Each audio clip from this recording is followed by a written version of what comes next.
Buenas noches, bienvenidos al banquillo, gracias por estar con nosotros. Hoy vamos a hablar de política, de los consensos que son fundamentales para muchas decisiones que ahora mismo pasan por el Parlamento hondureño y temas de economía de la región centroamericana y de los conflictos que ahora mismo se registran en el próximo Oriente. Don Jorge Yescas, ¿qué tal está? Buenas noches, bienvenido. Mucho gusto saludarte. Ya días que no nos conversábamos. Sí, va a ser una bonita oportunidad para hablar de las muchas experiencias que usted a lo largo de su carrera política y en la administración pública ha tenido.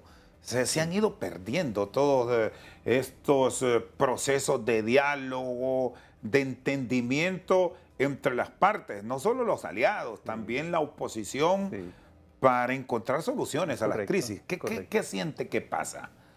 Bueno, indudablemente Honduras está dentro de ese sistema que le llaman aldea mundial.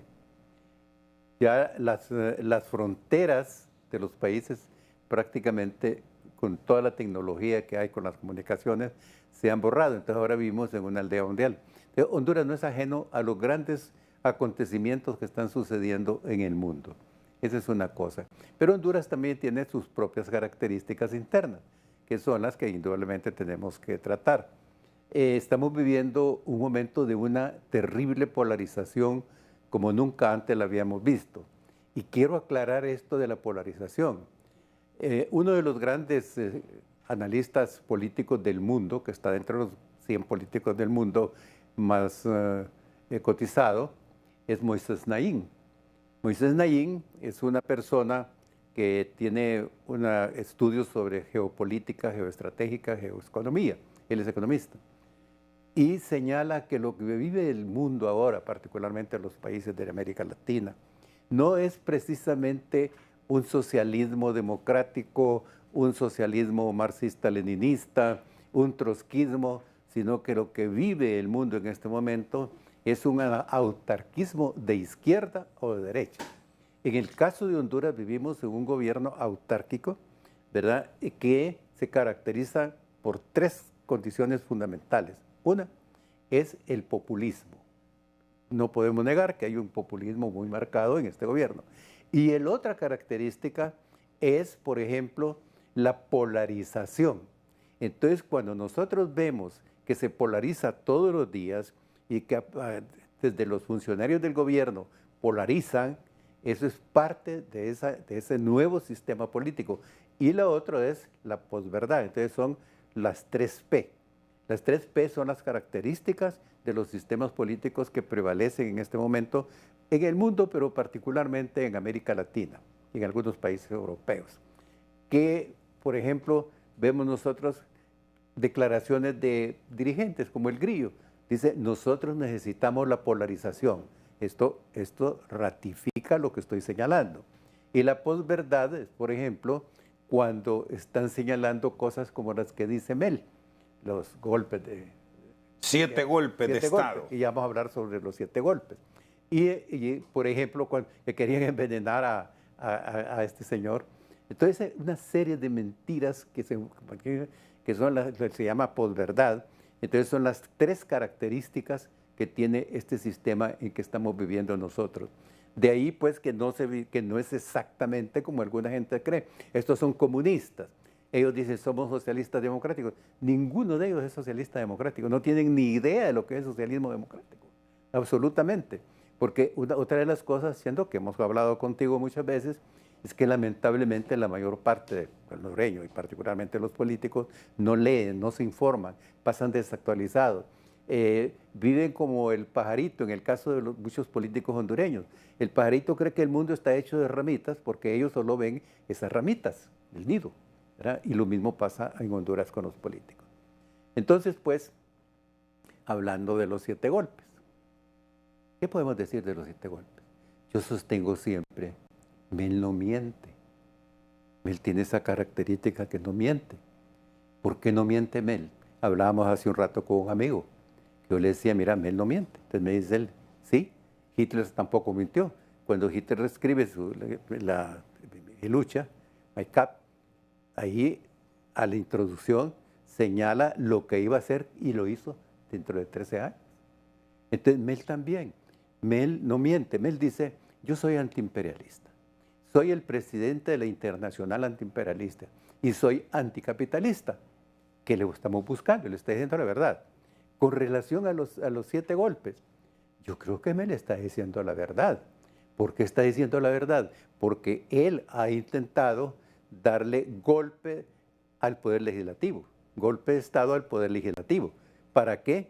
Para imponer lo que él dice, el alma, la conciencia, el razón de ser del libre, que es la Constituyente. Ahora, ¿y la oposición qué valoraciones debe tener? Porque toda esta temática que me ha planteado, la oposición le sigue prácticamente el juego o como decimos popularmente, le dicta la pauta libre a la oposición, Es porque correcto. se está hablando solo de estos temas y no hay propuestas que van más allá a solución de la crisis. Le pone la agenda. Es decir, hablemos de esto. Mel le pone la agenda a la presidente y a la oposición.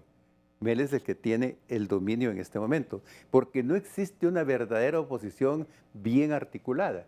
No lo existe. Por ejemplo, el BOC. ¿verdad? El BOC no representa a la totalidad de la oposición. Por ejemplo, en el BOC no está el Partido Liberal, que es una fuerza fundamental, y vamos a ver por qué es fundamental, y no está ahí. Hay algunos liberales por la libre, pero no oficialmente. El BOC es fundamentalmente el Partido Nacional, y dentro del Partido Nacional con algunas limitantes, porque hay muchos nacionalistas que no están de acuerdo, porque lo domina el juanorlandismo. Entonces, y el BOC está, Salvador, que Salvador también contribuye a lo que estoy diciendo, que dice, son unos ladrones, yo sé que son unos ladrones, imagínese usted, y está unido con los ladrones. ¿verdad? Sí, porque él es parte del gobierno, él es designado. Pero además de eso dice que la gente del BOC, que son nacionalistas, son ladrones, y en otras oportunidades dice que son narcotraficantes. Entonces, ¿qué digamos, valoración podemos hacer nosotros del BOC? No representa a la oposición. Y estoy de acuerdo contigo. Quien pone la agenda aquí para la oposición es... ¿Y cómo debe plantearse una oposición que, bueno, estamos ya casi en el ecuador del actual cuatrienio, de cara a los próximos meses, cuando ya las estructuras políticas van a comenzarse a mover, a ubicar sus piezas de cara a futuras elecciones? Sí. Yo creo ¿Cómo deberán plantear sus puntos de vista? La oposición, digamos que se ve bien en este momento, hasta este momento, es en el Congreso, no fuera del Congreso. Fuera del Congreso yo considero que cada partido debe tener su propio planteamiento de oposición. No veo posibilidades de hacer una oposición conjunta. Y yo te voy a decir lo siguiente, cuando yo hablo de esta manera, no es que me estoy imaginando, es que yo la política la trabajo con datos duros, con investigación, con encuestas serias, con encuestas que muchas de ellas no se dan a conocer. La política no se puede trabajar porque yo tengo experiencia, no puedo trabajar por lo que se dice en los corridos, en la peatonal, sino que hay que investigar. Y las investigaciones, como lo vamos a ver dentro de un momento, no son posibles en este momento. Alianzas, por ejemplo, no son posibles. Entonces, cada partido tiene que tener su propia dinámica. Y sí estoy de acuerdo con la segunda vuelta, porque en la segunda vuelta pueden haber algunos acuerdos, pero alianzas pre-elecciones no es posible. Es decir, aun y cuando estamos distantes de ese marzo del 2025, la visión que hoy tiene Jorge Illescas es que los partidos políticos van a ir con sus candidatos independientes, para plantearlo de esa manera, es decir, libre con su candidato, el Partido Nacional con su candidato, liberal, PCH, etcétera. También. Mire, esto es que aclararlo bien. Previo a las elecciones primarias, no hay posibilidades de alianzas, porque tienen que ir a elecciones primarias, elecciones internas. El candidato que gane en un partido no necesariamente va a querer ceder su triunfo a otro candidato que no ha participado, o aunque ha participado. Me explico tal vez mejor.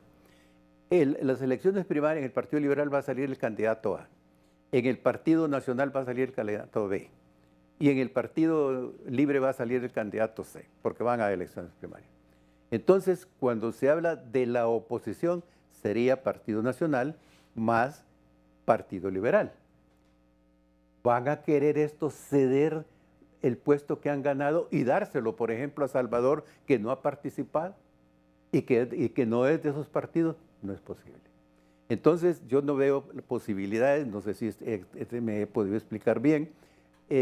Tiene que ir a elecciones primarias. Y es la asamblea de cada partido, en el Partido Liberal, la convención, es la que va a decir si hay o no hay alianza. Lo que se está hablando ahorita son ejercicios mentales nada más, pero no son posibilidades. El BOC entonces como tal es un impulso de momento que en el transcurso de los días o meses se va a quedar solo hablando en términos de las cabezas en sus partidos. Bueno, se va a quedar solo el Juan Orlandismo, porque cuando usted ve que Salvador ya comienza a perfilarse señalando estos son ladrones, señalar a los del BOC, pues no está señalando a los del gobierno, señalar a los del BOC. Sí, yo sé que son ladrones. Eso ya es una expresión que indudablemente tiene que pegarle duro a la gente del que está ahí en el BOC. Y el BOC, la masa es nacionalista, fundamentalmente. No hay sociedad civil. No hay. Y este tipo de planteamientos que ha mantenido Salvador de una forma sistemática, ¿le pueden traer provecho en un futuro político? Bueno, o ese tipo de mensajes ya no calan tanto en las membresías, mire, que como tal dicen, con este me voy y aquí me quedo? Sí, Salvador es una persona inteligente, porque Salvador es una persona inteligente, pero hay un problema, que Salvador es una persona ampliamente conocida. Salvador tiene 40 años de estar en la farándula y es conocido, y ahora políticamente también. Pero tiene un problema, Salvador tiene un partido de derecho, pero no de hecho. Salvador no tiene estructuras a nivel nacional. Eso es una enorme debilidad. Incluso para hablar de alianzas, ¿alianzas con quién? Sería con nada más con la persona de Salvador, porque el partido, estoy señalando, es un partido de derecho, pero no es un partido de hecho. Si no hay estructuras, mire, cuando Salvador habla de participar en las mesas electorales, ¿cuántas personas se necesitan para participar en las mesas electorales? Se necesitan un poco más de 20,000, pero hay que preparar 40,000 o 50,000 por los que no van al día de las elecciones, que fallan mucho, un 50%. Entonces, ¿de dónde va a sacar si él no tiene estructuras a nivel nacional? ¿Verdad? Entonces, y yo no sé por qué Salvador y la gente que lo rodea no se preocupa para entrarle en serio a la organización del partido, ¿verdad? Por un lado, si no tiene ese partido, Salvador va a tener, oiga lo que le digo, va a tener problemas en el Consejo Nacional Electoral. Y después van a venir discutiendo que les quieren hacer fraude, que no los quieren dejar participar. Pero yo creo que la gente que rodea a Salvador, los asesores de Salvador, deberían de estar muy preocupados por resolver los problemas que hay en el Consejo Nacional Electoral. Es decir, que no augura buenos resultados en cuanto a fortalecer esta institución política, que genera algún grado de expectativa en el electorado, sobre todo en electorado nuevo o jóvenes, en algunos independientes, o ya los conceptos, ahora que ha sido gobierno, han cambiado un poco. Han cambiado, pero además de eso, fíjese que los que hablan de alianza y todo eso, es cierto sector de los partidos, pero ojo, las masas no. Me gustaría que pasáramos una... En el siguiente segmento vamos a ver eso de las alianzas, porque es interesante. Okay, perfecto. Establecer hasta dónde la base, que es al final la que fortalece los partidos políticos. Correcto, correcto. ¿Están de acuerdo? ¿No le parece, don Jorge? Me parece. Perfecto. Hagamos pausa en producción y luego vamos a ver esto de la proyección que se puede tener a futuro de alianzas en base a números, a cifras, a investigaciones y no a inventos. Seguimos al banquillo. De cara al futuro electoral de nuestro país, hay que tener mucho cuidado, nos dice don Jorge Yescas, en base a estudios de mercado ya hechos para Honduras, porque muchas decisiones que antes tomaban las cúpulas al final la base no decía mucho, las terminó aceptando. Ahora la tecnología llegó Sí, y eso despertó. sí. Ojo a esto, porque hay quienes subestiman al electorado y dicen, no, este vota por el que le pongan. Es cierto. Eso es cosa del pasado. Y si no, veamos estas pruebas ¿Cómo en no? el tema de las alianzas. ¿Cómo no? Que aquí nos han dicho, don Jorge, que si no hay alianza libre, tiene el camino raudo. Eso es falso. Eso es falso. Ya vamos a ver. Aquí Mire, estamos. mire, valoración sobre el bloque de oposición ciudadana del BOC. Si el día de hoy fuera la elección para presidencia de la República, ¿por cuál alianza o opción votaría usted?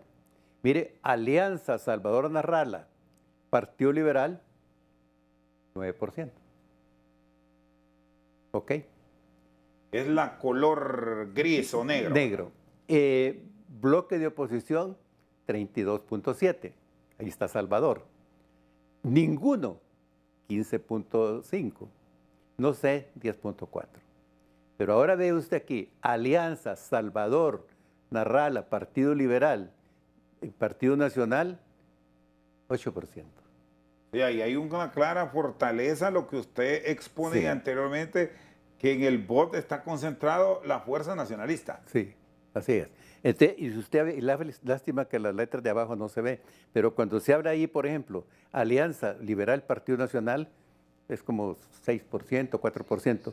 Entonces, las posibilidades de alianza, este estudio, no solamente, esta es una encuesta reciente de hace más o menos un mes, pero hay otra reciente de 15 días, que esa todavía no la tengo, que señala exactamente lo mismo, ¿verdad? Entonces, pues, cuando hablamos de alianza, yo creo que es el deseo de algunas personas. Y usted ve, por ejemplo, alianza con Libre, no se vislumbra por ninguna parte. Y es posible que se comiencen a generar ahora trabajos para un fortalecimiento de estos números que se han planteado a casi 2 años del proceso electoral, o esto es una tendencia que se mantiene. Se mantiene. Pero le voy a decir una cosa. Yo escucho, veo a muchos amigos ahí en los medios de comunicación, en las redes, en los diarios, que hablan de este tipo de alianzas. Hay liberales que dicen que el Partido Liberal está perdido. Siento, el Partido Liberal tiene 98 alcaldes, amigo mío. ¿Se da cuenta usted lo que significa? 98 alcaldes. Tiene 376 regidores. Tiene 18 consejos departamentales, 298 consejos municipales. ¿Qué partido tiene eso? Es un partido estructurado. Y ya ahora, pero aprovechado esa coyuntura ¿sí? que tiene con los jefes edilicios, o los ha descuidado y le pueden ganar el mandado a otras ahí está la políticas. cosa, importantísimo lo que usted me dice. ¿Por qué?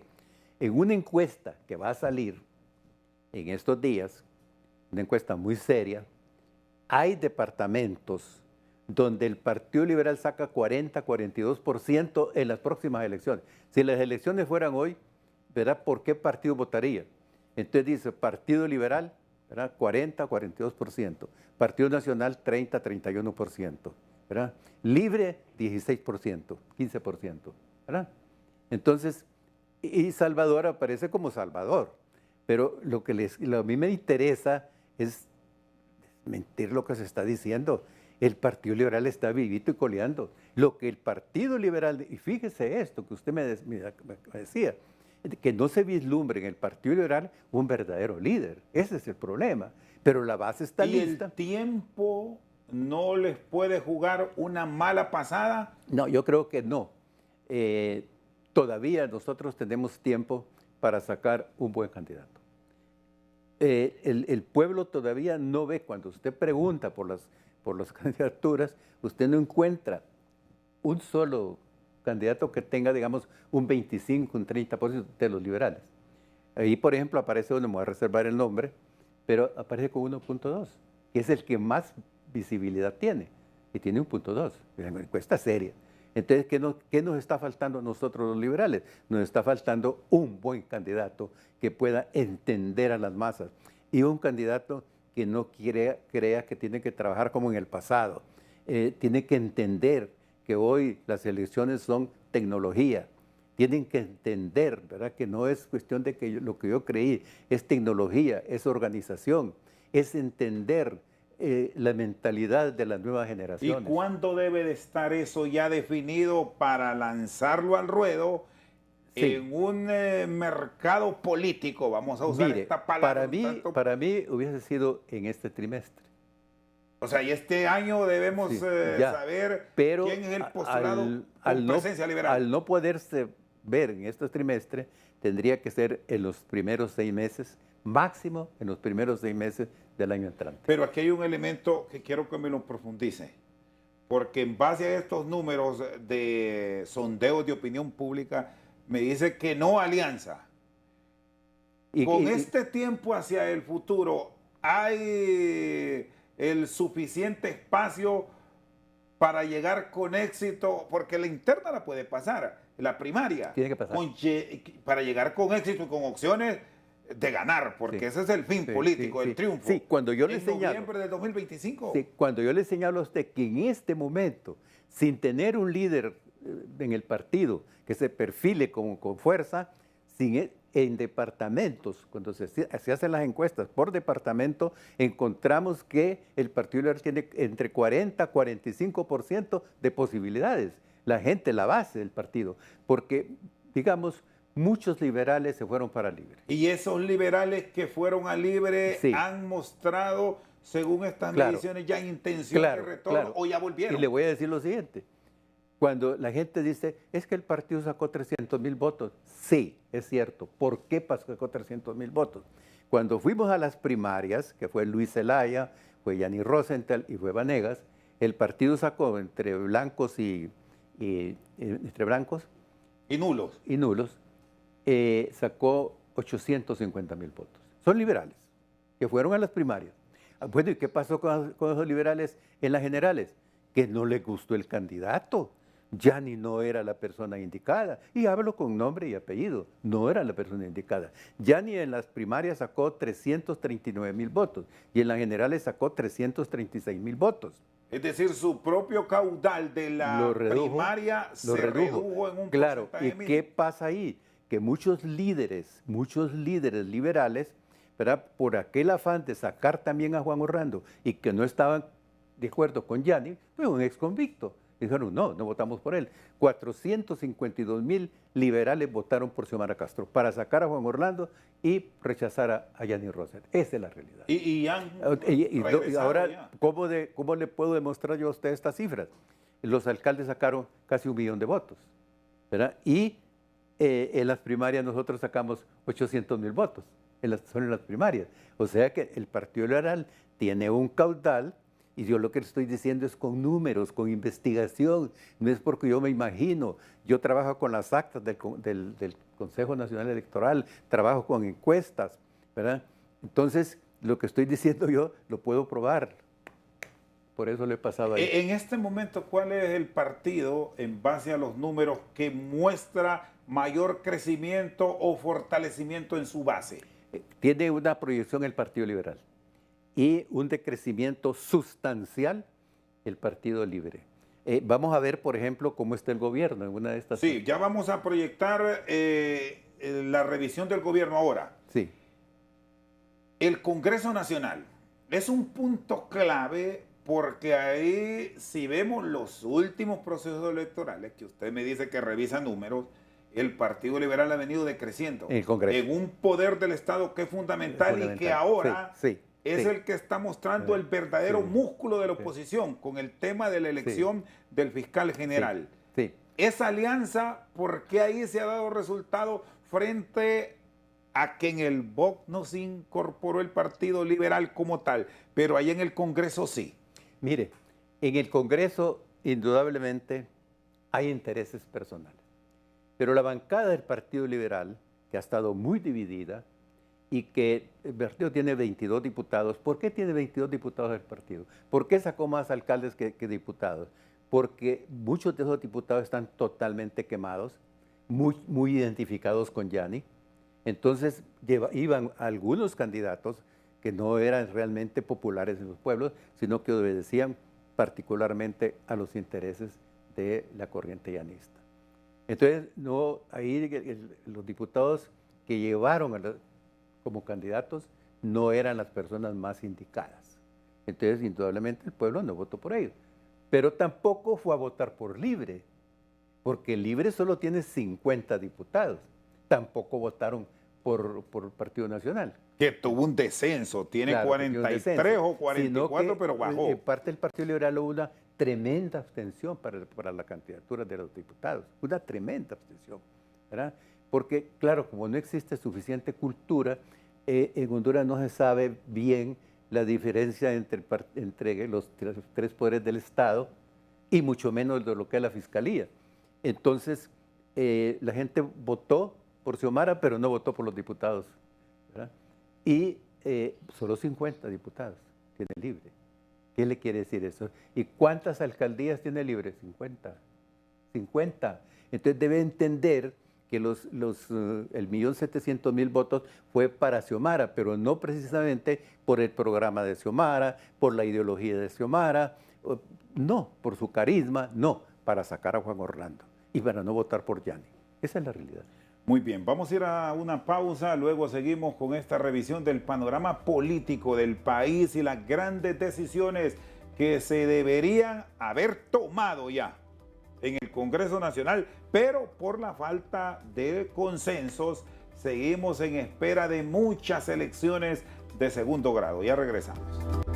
Seguimos al banquillo con don Jorge Illescas Oliva. Bueno, estamos en eso de los acercamientos, de los diálogos que deben permanecer para llegar a puerto seguro.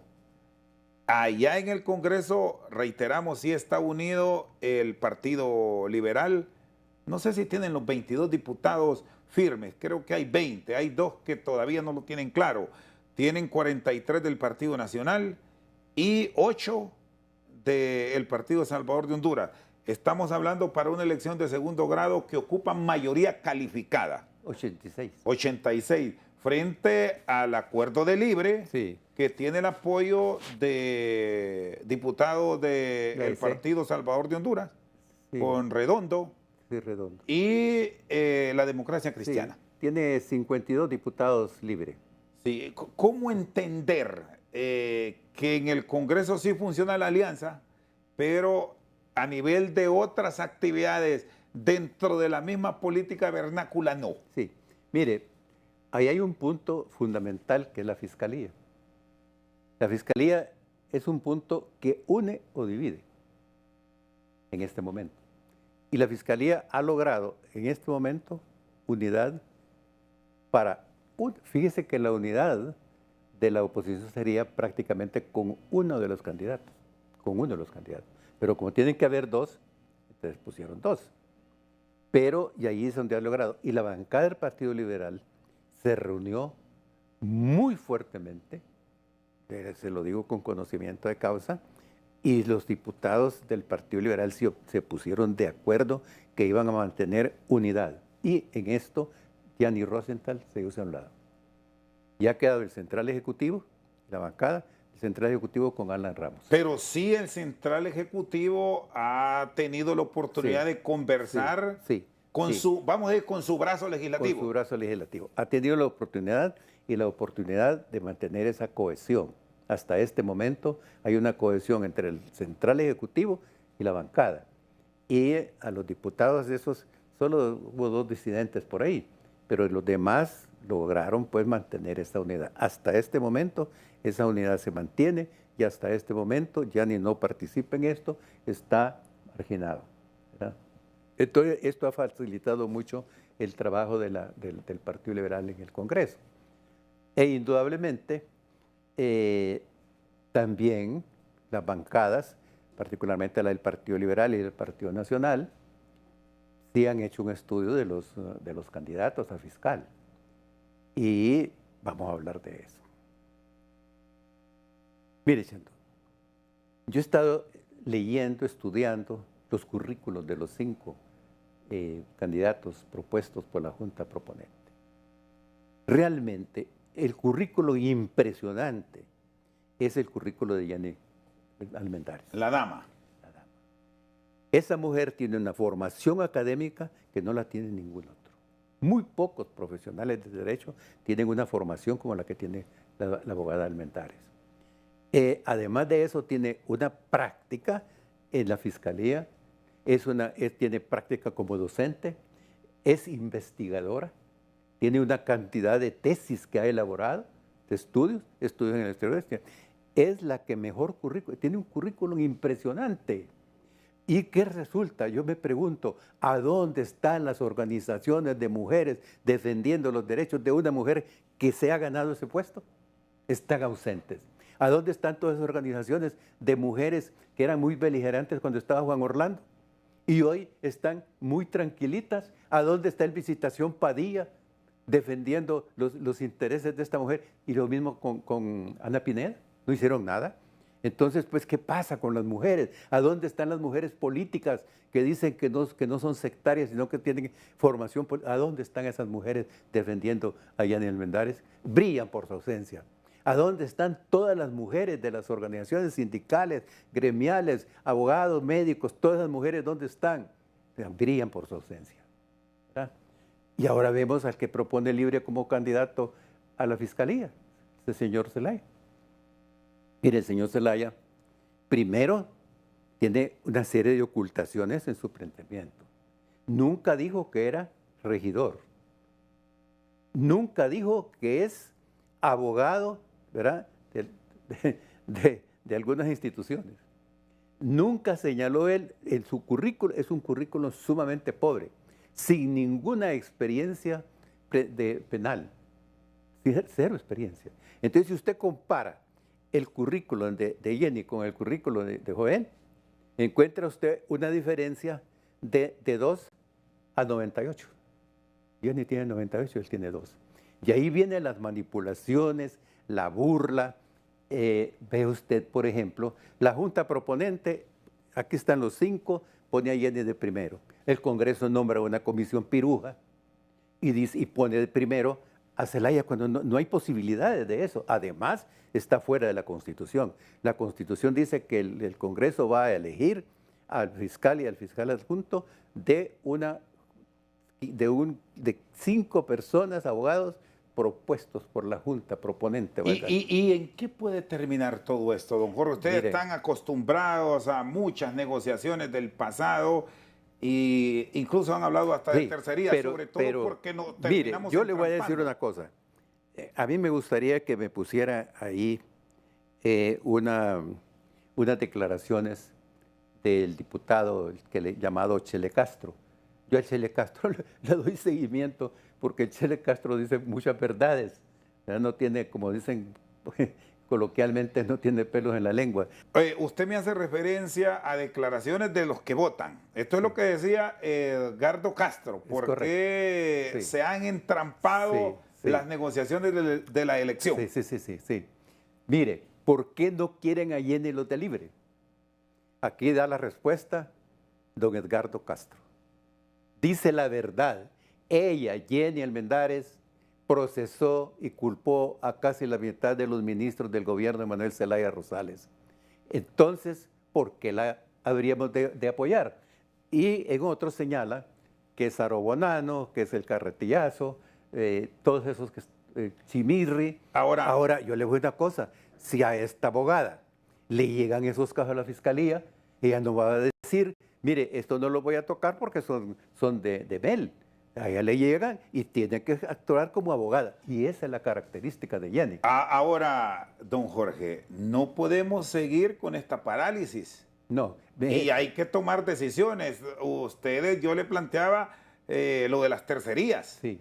¿Son opciones ahora mismo o buscar una elección que tarde o temprano se tiene que registrar? De lo contrario, va a quedar el abogado Cibrián. Mire, Redondo tiene en cuarentena al Congreso. Pues hasta se pasó de la cuarentena. Tiene 42 días.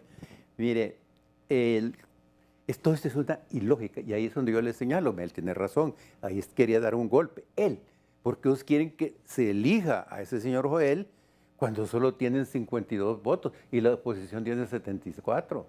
Y entonces dice uno de esos diputaditos de Libre que son medio charlatanes, dice, ah, no, es que estamos empatados. ¿Cómo va usted a decir que 52 es un empate con 74? Están empantanados en todo caso, pero no empatados. Entonces, si es que estamos empatados porque necesitamos 86, pero a ellos les falta 30. Deberían entrar más a profundidad los líderes de los partidos políticos, pero con posiciones serias y francas, Sí, para pero salir de este sí, empantanamiento. pero no solamente los líderes de los partidos políticos, sino organizaciones de la sociedad civil. En el mundo entero la sociedad civil juega papeles importantísimos.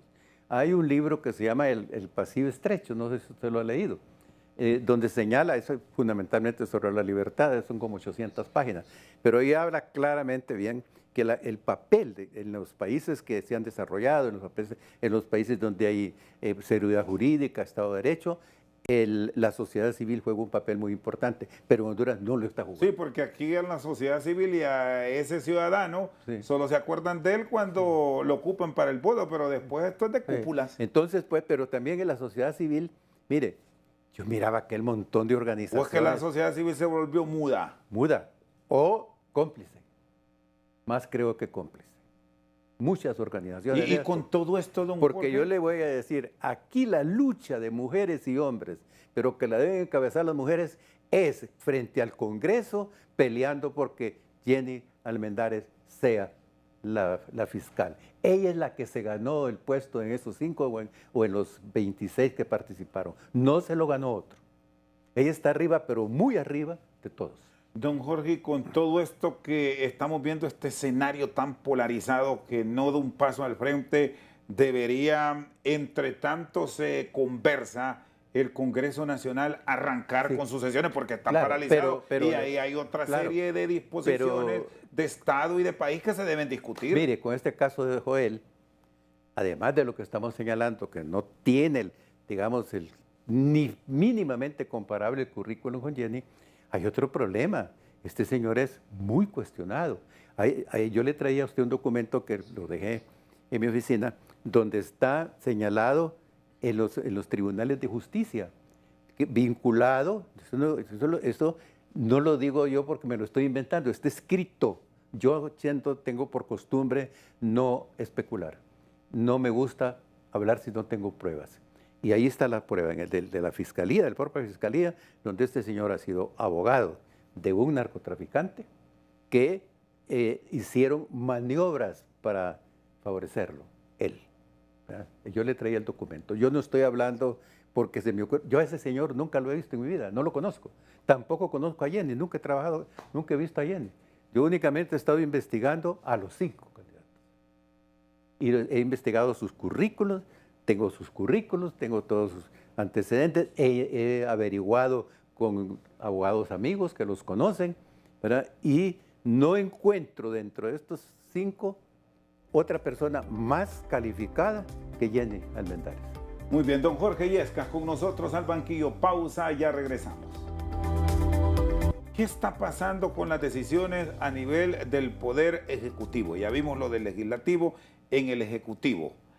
¿Qué advierte la población sobre las decisiones de la gobernante? Da órdenes, pero hay funcionarios y gran parte de ellos que no hacen caso. Solo partamos para ver estos números del tema de los salarios. Dijo que nadie de sus funcionarios iba a ganar más que ella y lo último que hemos encontrado es que hasta un funcionario de tercera y cuarta categoría gana el doble de la presidenta.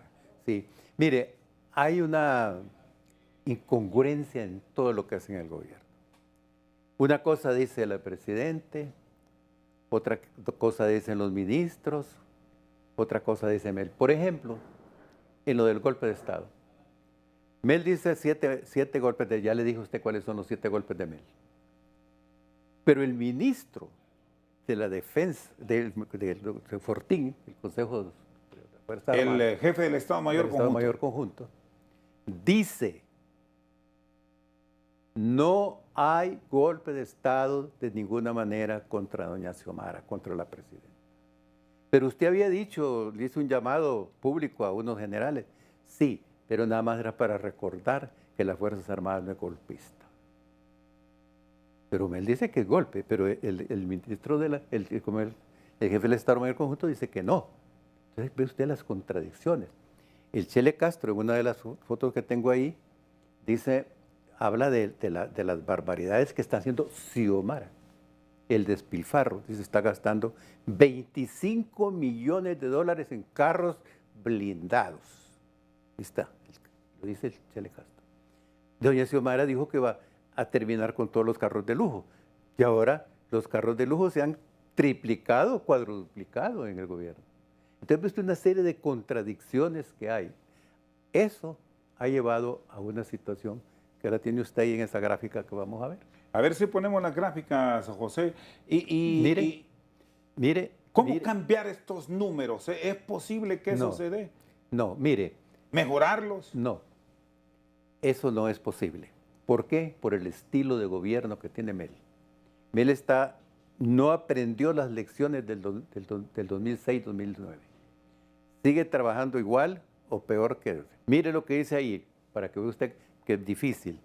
Dice, en desacuerdo, 82% prácticamente de los encuestados. A nivel nacional, más de 3,000 entrevistas. De acuerdo, 12.8. Un 13. 13. Entonces usted ve en todas las encuestas 13, 14, 16 máximo en acuerdo. Y no sabe, anda entre 5 y 7.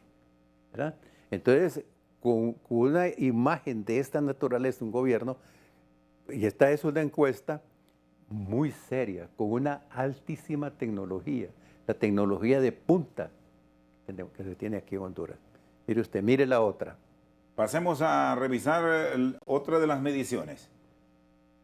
Mire qué dice ahí. Mire cómo se siente con el gobierno actual comparado con el gobierno anterior.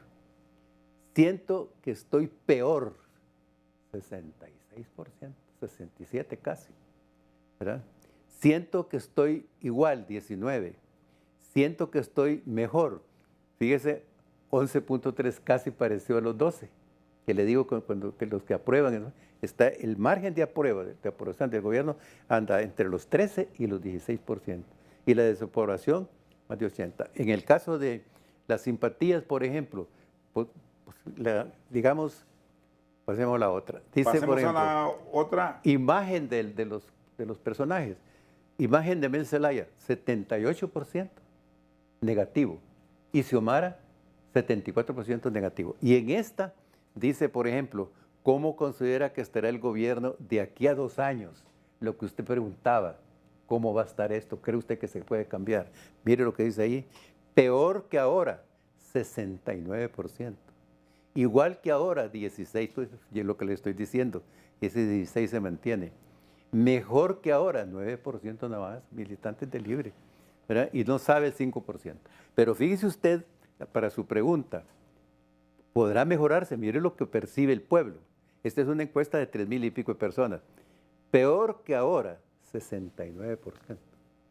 Nunca se había visto un gobierno en tan poco tiempo con un deterioro tan grande. Y con los acontecimientos que ahora mismo se están registrando en el mundo, ¿se podrían ir mejorando en percepción? Por ejemplo, acciones que van en términos económicos que nos afectan directamente, como lo que ha pasado en la vecina Guatemala con cierres de calles que no permiten el flujo de los productos entre ambos países, por un tema político, por cierto, por el caso del presidente electo, lo reciente de Costa Rica, con solicitud de visa para poder ir. Esta se lo pasé también, pero no sé si la capturó.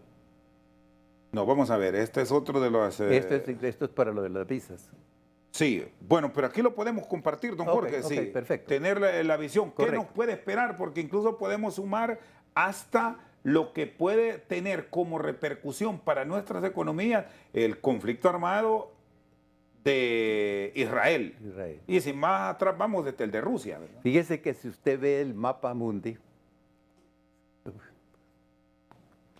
se da cuenta que prácticamente el mundo está en una guerra.